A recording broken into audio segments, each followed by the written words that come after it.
So guys, এই দেখো আমাদের বাথরুমের কাজ অলরেডি শুরু হয়ে গেছে। আজকে ফ্লোরিং এর কাজ হচ্ছে। এই দেখো ফ্লোরিং এ মার্বেল বসছে।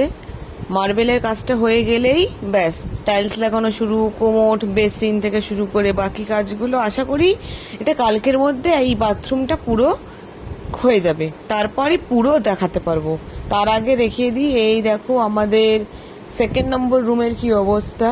মানে আমি যে বাইরে যাব এরপর এতক্ষণে আমাদের টাইলস লাগানো শুরু হয়ে গেছে, কিন্তু বাইরের দিকটা দেখো, বাইরের দিকটা পুরো ব্লক, যাওয়াই যাবে না।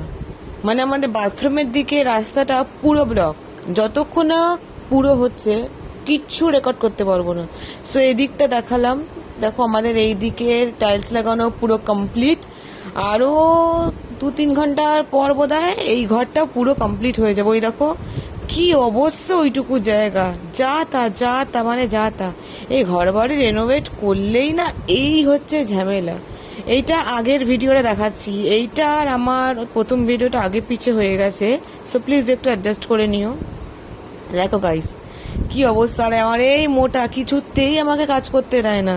একে নিয়ে আমাকে এনি হাও আমার ফ্ল্যাটে পৌঁছতেই হবে, নাহলে এরা মিস্ত্রিদের কাজ করতেই দেবে না।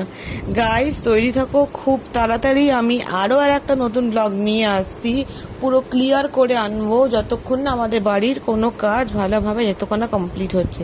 আমাদের সাথে থাকো, পাশে থাকো, আর নতুন ব্লগের জন্য রেডি থাকো গাইস। বাই।